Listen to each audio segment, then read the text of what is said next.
श्री शिवाय नमस्तुभ्यम। हम सबको पता है कि आज है 13 फरवरी यानी कि विजया एकादशी का बहुत ही पावन सा दिन। और ये विजया एकादशी पावन इसलिए है क्योंकि फागुन महीने की ये एकादशी तिथि है, ठीक है ना। तो आप सभी को क्या करना है, आज के दिन एक चौमुखी हरि स्वधा दीपक अपने घर पे लगाना है, जिससे आपकी फैमिली में, आपके परिवार में किसी भी प्रकार से कोई संकट ना आए और परिवार का हर सदस्य, हर व्यक्ति हमेशा प्रसन्न रहे, हमेशा खुश रहे, ठीक है ना। इसी की बात हम लोग करने वाले हैं। बहुत ध्यान से वीडियो को सुनिएगा और समझने की भी पूरी कोशिश करिएगा, ठीक। चलो, अब यहाँ पर बात होती है कि हम सभी को क्या करना है भाई, हम सभी लोगों को दीपक जलाना है। क्या करना है? दीपक जलाना है। मैंने क्या कहा है, इस उपाय का नाम है चौमुखी स्वधा दीपक। अच्छा, चौमुखी दीपक क्यों लगाना है? अभी आपको एक फ़ोटो दिखा रहा हूँ और आपको चीज़ें आसानी से समझ में आएंगी। देखो क्या है, यहाँ पर आप लोग को चौमुखी हस्त दिख रहे हैं। किसके? ये हैं भगवान विष्णु, भगवान हरि नारायण, ठीक। क्या करना है, जैसे इनके चार इस प्रकार से अंश हैं, चार प्रकार से इस प्रकार से हाथ हैं, इन्हीं चीज़ों का ध्यान में रखते हुए चौमुखी बत्ती आप सभी को लगानी है। एक छोटा सा दिया लीजिएगा, इस दीपक के अंदर आप लोगों को ऐसे दिया लगाना है। एक दिया लंबा लगाना है, एक दिया ऐसे लगाना है, ठीक है ना। लगा दिया। लगाने के बाद में आप सभी को क्या करना है, इन चार की चारों बत्तियों को लगाना है। क्या करना है? जलाना है। जब बत्तियों को जलाओगे तो बत्तियों को जलाते समय आप लोगों को एक ही चीज़ का विशेष ध्यान देना है कि हम सभी को मूल मंत्र जो एकादशी का है, क्या है? ओम नमो भगवते वासुदेवाय। फिर से बोल रहा हूँ, ओम नमो भगवते वासुदेवाय। फिर से रिपीट कर रहा हूँ, ओम नमो भगवते वासुदेवाय। इसी मंत्र का स्मरण करते हुए, ध्यान करते हुए क्या करना है, इन चौमुखी बत्ती को प्रज्वलित करना है, जलाना है। जब जलाओगे तो आपको अपनी कामना कहनी है कि हे भगवान, हमसे जो भी गलतियाँ हुई हों, हमसे जो भी त्रुटियाँ हुई हों, हमें नादान समझ के क्षमा करें। हमारे घर में सुख, शांति एवं समृद्धि का वास बना रहे, यही मेरी कामना है। ऐसे प्रार्थना कर लेना और फिर प्रार्थना करने के बाद में वहाँ से हट जाना। बारी आती है कि भैया सब कुछ समझ में आ जाता है, लेकिन ये समझ में नहीं आता कि दीपक हम जलाएंगे कहाँ पर। आज के दिन एक ही स्थान होता है जहाँ पर आप दीप प्रज्वलित करोगे, वो होता है माता तुलसी के पौधे के पास में। रिपीट कर रहा हूँ, कहाँ पर? माता तुलसी के पौधे के पास में आप सभी को दिया लगाना है। जब दीप जलाओगे, जब दीप लगाओगे तो आपको यह विनती करते रहना है कि हमारी ये इच्छा पूरी हो, पहली चीज़। दूसरी चीज़, दीपक के नीचे कोई ना कोई अनाज का दाना ज़रूर रखेंगे। कुछ लोग कहते हैं भैया क्या चावल का दाना रख सकते हैं? देखो, एकादशी के दिन पे आप चावल खा नहीं सकते हो, लेकिन आप चावल रख सकते हो, चावल से पूजा कर सकते हो, कोई दिक्कत नहीं है, ठीक है ना। चलिए आगे बढ़ते हैं। इस वीडियो पे हम लोग करने वाले अपने दूसरे उपाय की तरफ, और ये उपाय तो बहुत ज़्यादा इजी है, बहुत ज़्यादा आसान है, और सबसे अच्छी बात ये है कि इस उपाय के लिए भी आपको कहीं बाहर नहीं जाना है। इस उपाय को भी आप अपने घर पे ही कर सकते हो, ठीक है ना। चलिए समझते हैं इस उपाय के बेनिफिट क्या हैं। सबसे पहले मैं आपको बताना चाहता हूँ, आज के टाइम पे एक सबसे बड़ी प्रॉब्लम सभी के साथ है, वो होता है पैसा। अच्छा, इस वाले उपाय के बाद आपकी छोटी सी बात समझाऊंगा, शायद अच्छी लगे आपको, है ना, सुनना ज़रूर।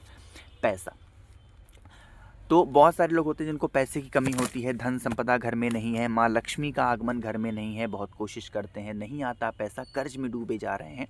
एक काम करना, एकादशी पर तांबे का पात्र लेना, उसमें जल भर लो, ठीक। जल के अंदर गंगा जल डाल दो, और इसी जल और गंगा जल के मिक्सचर में 2 कमल गट्टे डाल दो। जब भी पैसे की बारी आए, धन संपदा के बारे में बात हो, तो आपको कमल गट्टे डालने होंगे, ठीक है ना। कमल गट्टा डाल दिया, फिर आप इस कलश को उठाइएगा, कमल गट्टे को लीजिएगा, एक बेलपत लीजिएगा बहुत ही प्यारी सी सुंदर सी, और पहुंच जाइएगा भोले बाबा के शिवलिंग के पास में, ठीक है ना। यहाँ पर पहुँचेंगे, और पहुँचते ही अब आप लोग को एक छोटा सा काम करना है। वो काम ये होगा कि बेलपत्र को 2 स्थान पर स्पर्श कराना है। वो 2 स्थान कौन कौन से हैं? पहला स्थान होगा माता अशोक सुंदरी का, और दूसरा स्थान होगा भोले बाबा के शिवलिंग के ऊपर का पोर्शन। रिपीट कर रहा हूँ, पहला स्थान होगा माता अशोक सुंदरी का स्थान, और दूसरा स्थान होगा भोले बाबा के शिवलिंग के ऊपर का पोर्शन। यहाँ पर आपको क्या करना है, पहले उस बेलपत्र को यहाँ पर टच कराओगे, है ना, और फिर उसी बेलपत्र को आपको उठा करके कहाँ पे टच कराना है, भोले बाबा के शिवलिंग के ऊपर टच कराना है, मतलब रख देना है, समझ रहे हो ना। रख दिया, रखने के बाद में क्या करना है, आपके पास में जो 2 कमलगट्टे वाला जल है, उस जल को थोड़ा सा आपको यहाँ पर समर्पित करना है, थोड़ा सा आपको यहाँ पर समर्पित करना, ठीक है ना। करके देखिएगा आपके घर में, आपके परिवार में किसी भी रूप में कैसे भी संकट, परेशानी, समस्या होती होगी, वो समस्या खत्म ज़रूर हो जाएगी। बातें क्लियर हैं क्या आप लोग की? चलिए, अब यहाँ पर एक छोटी सी बात जो मैं आप लोग को समझाने जा रहा हूँ पैसे से रिलेटेड, वो चीज़ें ये हैं कि आप लोग पहले तो ये सोचा करो कि आखिर घर में पैसे रुक क्यों नहीं रहे हैं, ठीक है ना। तो समझाने का मेरा मकसद ये है, मेरा जो पर्पज़ है ना वो ये है कि आज के टाइम पे लोग दिखावा बड़ा कर रहे हैं। जैसे मान लो कि आपका एक घर ये है, ठीक, और आपके पड़ोसी का घर ये है। अब आपके पड़ोसी के घर में आ गई एक कार चमचमाती हुई, और आपके पास में सिर्फ अभी साइकिल है या आपके पास में बाइक है। अब आपकी क्या इच्छा होती है कि भाई जैसे इनके पास में कार है वैसे हमारे पास कार क्यों नहीं है। तो इसी लोभ में इंसान क्या करता है, लोन लेता है, ठीक। लोन को अगर उल्टा करके पढ़ोगे तो क्या लिखा हुआ है, ना लो। क्या लिखा हुआ है, ना लो। इसका मतलब जिस व्यक्ति ने यह लोन शब्द बनाया उसको भी चीज़ें पता थी कि इसको लेने से सिर्फ और सिर्फ नुकसान ही होता है ना, क्योंकि इतना इंटरेस्ट होता है कि आप समझ ही नहीं पाते हो, और कोई भी सामान 50,000 का होता है उसका 80,000 चुकाते हो लोन के पर्पज़ से। उस टाइम पे तो बड़ा मज़ा आता है, लेकिन धीरे धीरे जब आपको खोखला करने लगेगा ये लोन ना, तो फिर आपके घर में पैसे की कमी स्टार्ट हो जाएगी। इसीलिए लोभ ना करो, मेहनत करो कि हाँ उसके पास आज कार है, मैं मेहनत के जरिए बढ़ूंगा। ऐसा नहीं कि मैं शॉर्टकट के थ्रू जाऊँगा, लोन ले लूँ, मैं भी कार खरीद लूँ या अपना ये सामान गिरवी रख दूँ यहाँ पर, नहीं, ये चीज़ें किसी भी हद तक ठीक नहीं होती हैं, समझ रहे हो।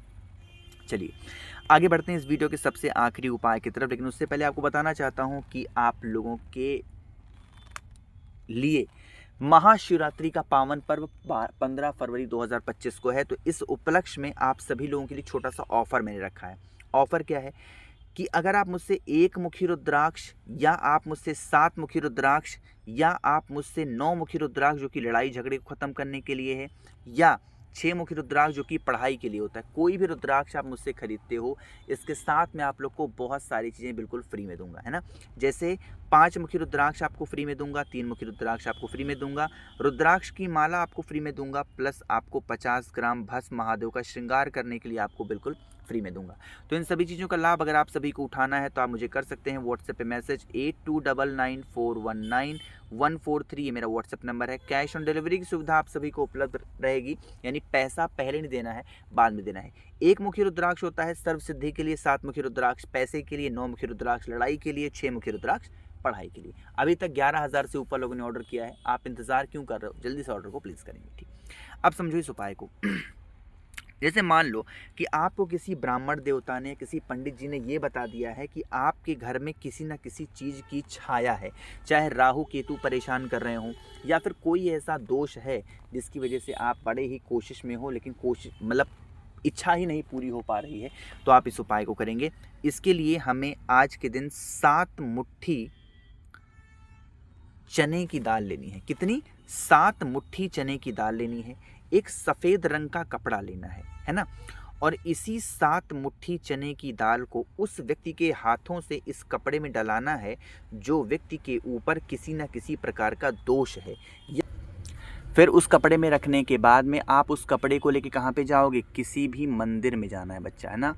कोई भी मंदिर हो, चाहे भगवान नारायण का मंदिर हो, भगवान शिव का मंदिर हो, माता रानी का मंदिर हो, माँ लक्ष्मी का मंदिर हो, माँ काली का मंदिर हो, माँ जगदम्बा का मंदिर हो, कोई मंदिर हो, उस मंदिर में जो भी ब्राह्मण देवता बैठे हों उन्हीं के पास जा कर के, और अगर आप ये कपड़े जो आपने खूब अच्छे तरीके से बांध रखा है, पोटली बनाई है, उसे कुछ दक्षिणा के साथ में दे देते हो, तो इससे वर्ष भर आपके घर में, परिवार में किसी भी प्रकार से कोई दिक्कतें नहीं आती हैं। बातें क्लियर हैं क्या?